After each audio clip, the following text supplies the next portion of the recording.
Hello and welcome back to TUSP Conversations. I'm your host Danish, and today our guest is Sandeep Nath. He's the founder of Renewalism. Sandeep Nath is best defined as an inner power coach, running interventions that results in people rising to and sustaining their higher potential. He founded and ran a successful strategy consulting company before heading to the Himalayas in search of the purpose of our lives and the drivers of our consciousness. Sandeep, welcome to TUSP Conversations. Thank you. Absolutely delighted to be here, Danish.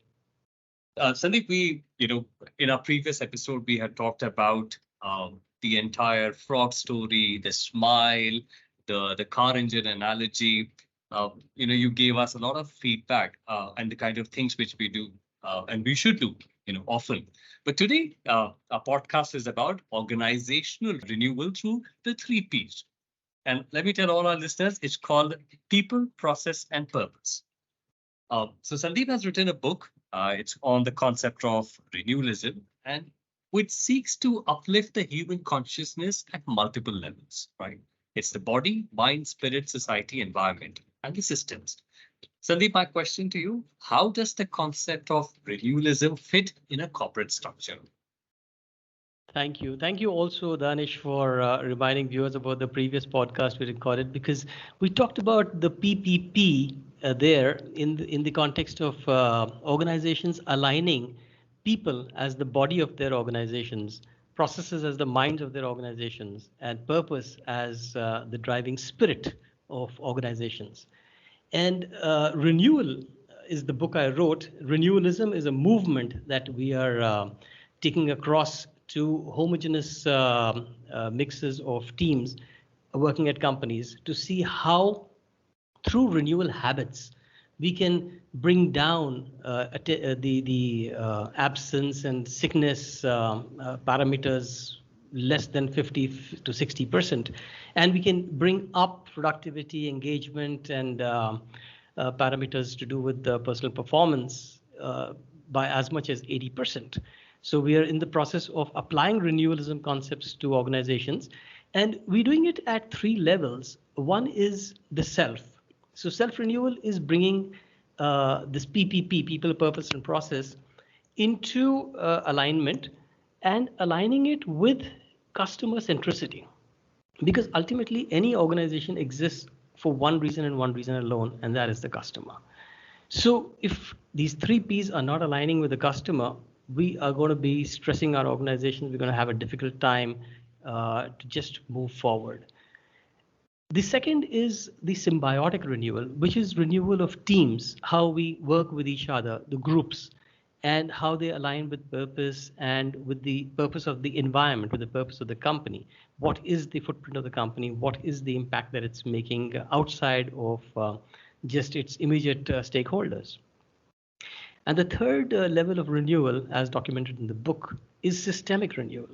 And systemic renewal takes us through the processes which have stopped serving us, but we've been so busy being busy that we haven't noticed. In fact, it took the coronavirus to tell us that we could look at online a lot more differently. We could look at an entire model of working from home, which could have been implemented a lot more easily if it had been designed that way. We could have brought down real estate costs, and I can go on about that. But the point is that systemic renewal is required at various levels, which are touched upon in the book and which can be implemented in organizations. Mm-hmm. And what are the specific ways in which it can help organizations improve performance and productivity? Great. So performance and productivity has to do with assets, right? And people and the preparation of people for the changing times, they are the biggest assets. So their being prepared is so critical. And when we renew people at the self-renewal level, we reduce the kind of projected problems that weigh them down. And their own, projected problems are outer problems, but there are perceived inadequacies which are internal to them. And both of them, like the imposter syndrome and various things like that, we are able to prepare our people assets better. Now, there are fancy words like resilience and EI and all of that. All of that are just habits that can be cultivated by individuals. And how do you habitify it so that it's sustainable? That's what renewal is about. And coming to the processes, the reframing of the perspective, like we just talked about the perspective of telecommuting process, right? So what organizations often tend to do without realizing it is that they build the business as usual processes in the worst case design mode, and that does not serve us. That makes it very stressful. I'll give you an example to clarify this, make it very simple to understand. We've got Google doing 25 years now, right? But when Google came in, it simplified the process of search. There was just one white screen and a little bar in the middle, and it's not changed much in all these 25 years. Why? Because the whole customer centric process is go to that place to search. Yahoo, on the other hand, had everything on that page, from news to mail to everything, and they were including more and more stuff, which cluttered the whole place, and the customer centricity of the process went for a toss. It was the worst case design. Anything that the customer can need, I've got it. That's what Yahoo wanted to say. And 25 years is standing testimony of which one wins.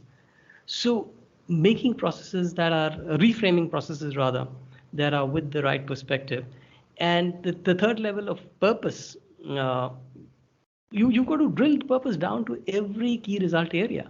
So how the purpose guides the organization, how it translates and maps with the vision, how that breaks down into the vision and the goals and the objectives of each person. If there is an alignment in all this, there will be no stress. And when there's no stress, there will be high productivity. But just building that in is very, very key. And that's what renewal habits do. Yeah, I think it's a great example you've given of Yahoo and Google, which is, you do it and you use it every day, and then you realize, oh, it's the approach which matters. Now, Sandeep, let's talk about the renewal workshop. Can you just walk us through and what participants typically experience during the workshop, the long-term benefits it can bring to both individuals and organizations? Sure. We can talk a lot about it, but I know we're short of time. So all I'll say is that when we engage in a renewal workshop, we're talking about stuff that can be done in small senior management groups, directors and above, founders, and the whole process is of the nature of a brainstorm.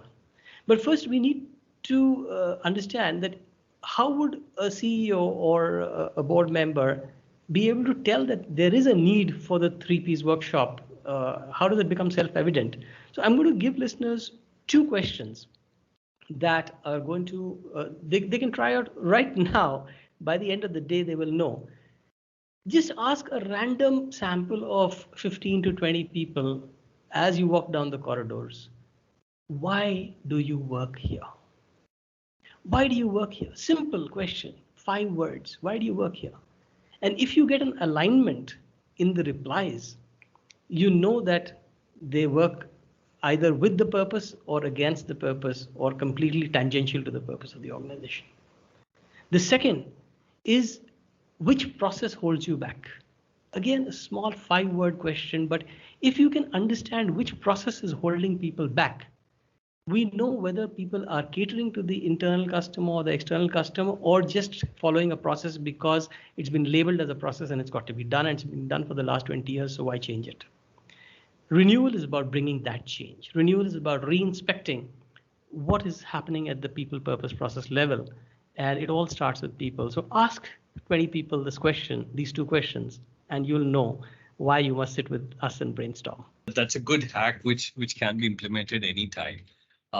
Sandeep, you've mentioned the role of senior management in the sparking of Renew initiative within a workforce. Yeah. Could you elaborate on the challenges and opportunities? So why senior management? Because leaders at the CXO level have the long-term vision. They are what are looking at the sustainability of the processes, despite changing technologies, despite changing polarities, could be political, could be ethnic, could be geographical. And That's the mandate, a 360-degree culture building, despite all that diversity and whatever else is thrown into the melting pot.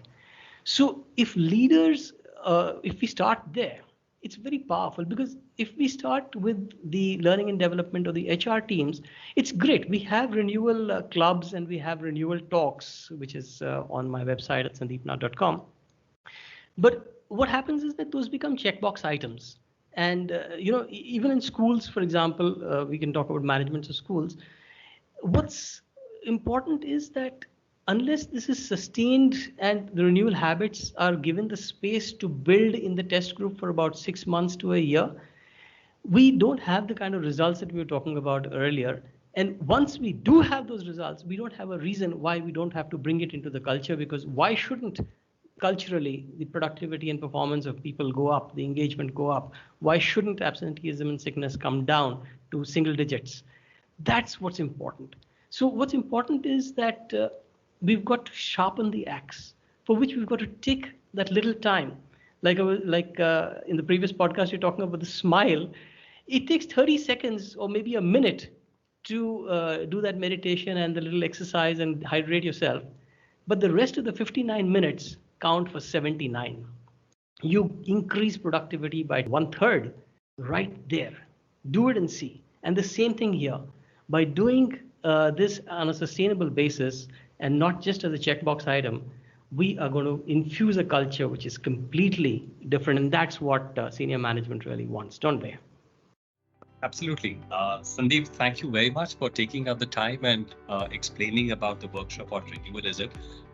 And I'm sure that all our listeners who are listening gained a lot out of it, and they would want to have this workshop in their organization.